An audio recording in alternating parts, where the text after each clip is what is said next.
Bidadi township ಬಗ್ಗೆ ಇವತ್ತು ಬೆಂಗಳೂರು ಎಮ್ಮರವಾಗಿ ಬೆಳೀತಾ ಇದೆ. ಇವತ್ತು ಟೌನ್ಶಿಪ್ಗಳಾಗಿ ಹೊರವಲಯಕ್ಕೆ ನಾವು ಏನಾದ್ರೂ ಜನಸಂಖ್ಯೆನ ಹಸ್ತಾಂತರ ಮಾಡ್ತಾ ಹೋದರೆ ಭಾಳ ಕಷ್ಟ ಆಗುತ್ತೆ. ಬೆಳವಣಿಗೆ ಆಗಿ ಹೋಗ್ತಾ ಇರಬೇಕು. 4 ಕಡೆ ಚಾನ್ಸಸ್ ಇದೆ. ರಾಮನಗರ ಕಡೆಗೆ ಒಂದು ಕಡೆಗೆ ಹೋಗ್ಬೋದು, ಮೇನ್ ರೋಡು, ಮೇನ್ ಇರೋವಂಥ ರಸ್ತೆ. ಇನ್ನೊಂದು ಹೊಸೂರು ರೋಡಲ್ಲಿ ಹೋಗ್ಬೋದು. ಈಗಾಗಲೇ ಕೋಲಾರ ತಲುಪಿಬಿಟ್ಟಿದೆ Hosur road, Hoskote road. Hosur road ಎಲ್ಲಿ ತಲುಪಬೇಕು ಅಲ್ಲಿ ಬಾರ್ಡ್ರನ್ನೇ ತಲುಪಿಬಿಟ್ಟಿದೆ. ಇದ್ರ ಬಾರ್ಡ್ರ ತಮಿಳ್ನಾಡು ಬಾರ್ಡ್ರನ್ನ ಆನೆಕಲ್ ಬಿಟ್ಟು ಮುಂದಕ್ಕೆ ಹೋಗ್ಬಿಟ್ಟಿದೆ. ಅಲ್ಲಿ ಎಲ್ಲ ಕಡೆಲೂ ಹೋಗಿದೆ. ಈಗ ರಾಮನಗರ, ಬಿಡದಿ ಈ ಭಾಗಕ್ಕೆ ಮಂಡ್ಯದವರೆಗೂ ಹೋಗ್ಬೇಕಾಗುತ್ತೆ. ಬೆಂಗಳೂರು ತುಮಕೂರವರೆಗೂ ಬರ್ತಾ ಇದೆ. ಎಲ್ಲ ಈ ಬೆಂಗಳೂರು ಎಲ್ಲಿ ಹೋಗ್ಬೇಕು? ಮುಖ್ಯ ರಸ್ತೆ ಬೇಕು. ಮುಖ್ಯ ರಸ್ತೆನಲ್ಲಿ ಬೆಳ್ಕೊಂಡು ಹೋಗ್ತಾ ಇರುತ್ತೆ. ಅಲ್ಲೊಂದೊಂದು ಟೌನ್ಶಿಪ್ ಆಗ್ತವೆ. ಟೌನ್ಶಿಪ್ ಮಾಡೋದು ತಪ್ಪು ಅಂತ ಹೇಳಿದ್ರೆ ಅದು ನನಗೆ ಅರ್ಥ ಆಗಲ್ಲ. ರೈತರ ಬಲವತ್ತಾದ ಎಲ್ಲೋ ತಗೊಂಡೋಗಿ ಯಾರು ಗೊತ್ತಿಲ್ಲ ತಗೊಂಡೋಗಿ ಕಟ್ಟಿದ್ರೆ ವಾಸಕ್ಕೋತಾರೆ ಮನೆಯ. ಮೇನ್ ರೋಡೆಲ್ಲ ಕಟ್ಟಬೇಕಲ್ವಾ?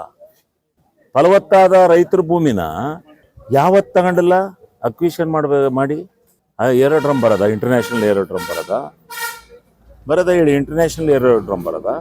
ಫಲವತ್ತಾದ ಭೂಮಿ ಅಂತ ಕೂತ್ಕೊಂಡಿದ್ರೆ ಮೆಜೆಸ್ಟಿಕ್ಕಿಂದ ಬೆಂಗಳೂರು ಹೋಗೋದ ಬೆಳೆದು. ಮೆಜೆಸ್ಟಿಕ್ಕಿಂದ ಬೆಂಗಳೂರು ಇವತ್ತು 50 ಕಿಲೋಮೀಟರ್ ಫಾರ್ಚುನಲ್ಲಿ ಬೆಳೆದಿದೆಯಲ್ಲ. ಫಲವತ್ತಾದ ಭೂಮಿ ಅಲ್ಲೆಲ್ಲ ಫಲವತ್ತಾದ ಭೂಮಿ. ನಮ್ಮ ಸಣ್ಣ ಹುಡುಗರಲ್ಲೇ ನಾವು ನೋಡಿದಾಗ, ನಾವು ಕಾಲೇಜಲ್ಲಿ ಇದ್ದಾಗ ಹೆಸರಲ್ಲಿ ವಿಜಯನಗರ ಬಿಟ್ಟು ಮುಂದಕ್ಕೆ ಹೋಗಿರಲ್ಲ ಬೆಂಗಳೂರು. ಇವತ್ತು ಎಲ್ಲಿಗೆ ಹೋಗಿದೆ? ವಿಜಯನಗರ ಬಿಟ್ಟು ಮುಂದಕ್ಕೆ ರಾಮನಗರ ಬಾರ್ಡ್ರಿಗೆ ಹೋಗಿದೆ, ಬಿಡದಿ ಬಾರ್ಡ್ರಿಗೆ ಹತ್ತತ್ರ ಹೋಗಿದೆ. ಅಲ್ಲೆಲ್ಲ ಫಲವತ್ತಾದವ್ರು ರೆಸಾರ್ಟ್ಗಳು ಕಟ್ಟಿರಲ್ಲ, ಅಲ್ಲೆಲ್ಲ ಕಾಲೇಜ್ ಆಗಿದ್ವಾ? ಅಲ್ಲೂ ಮರ ಕೆಡವೆ ಕಟ್ಟಿರೋದು. ಇದು ರಾಜಕೀಯ ದ್ವೇಷಪೂರಿತವಾದಂಥ ಇದು ವ್ಯವಸ್ಥೆ. ಅಲ್ಲಿ ಈಗಾಗಲೇ ಜನ ಮುಂದೆ ಬಂದಿದ್ದಾರೆ.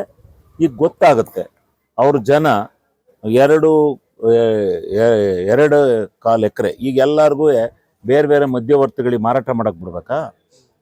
ಯಾವ ಭೂಮಿ, ಎಷ್ಟು ಭೂಮಿ ಮಧ್ಯವರ್ತಿಗಳ ಕೈಲಿಲ್ಲ ಬೆಂಗಳೂರು ಸುತ್ತ ಅಂತ ತನಿಖೆ ಆಗಲೊಂದು ತರಿಸ್ಲಿ. ಎಲ್ಲರ ಶೇಲ್ ಅಗ್ರಿಮೆಂಟ್ಸ್ ಎಲ್ಲ ತರಿಸ್ಲಿ.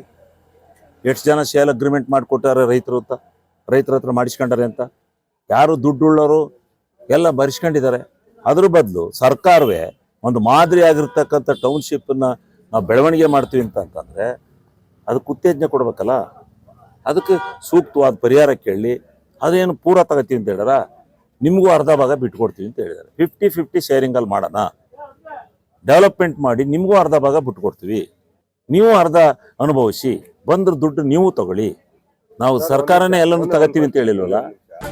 ನ್ಯೂಸ್ ಅಲರ್ಟ್, ನಿಮ್ಮಿಂದ ನಿಮಗಾಗಿ.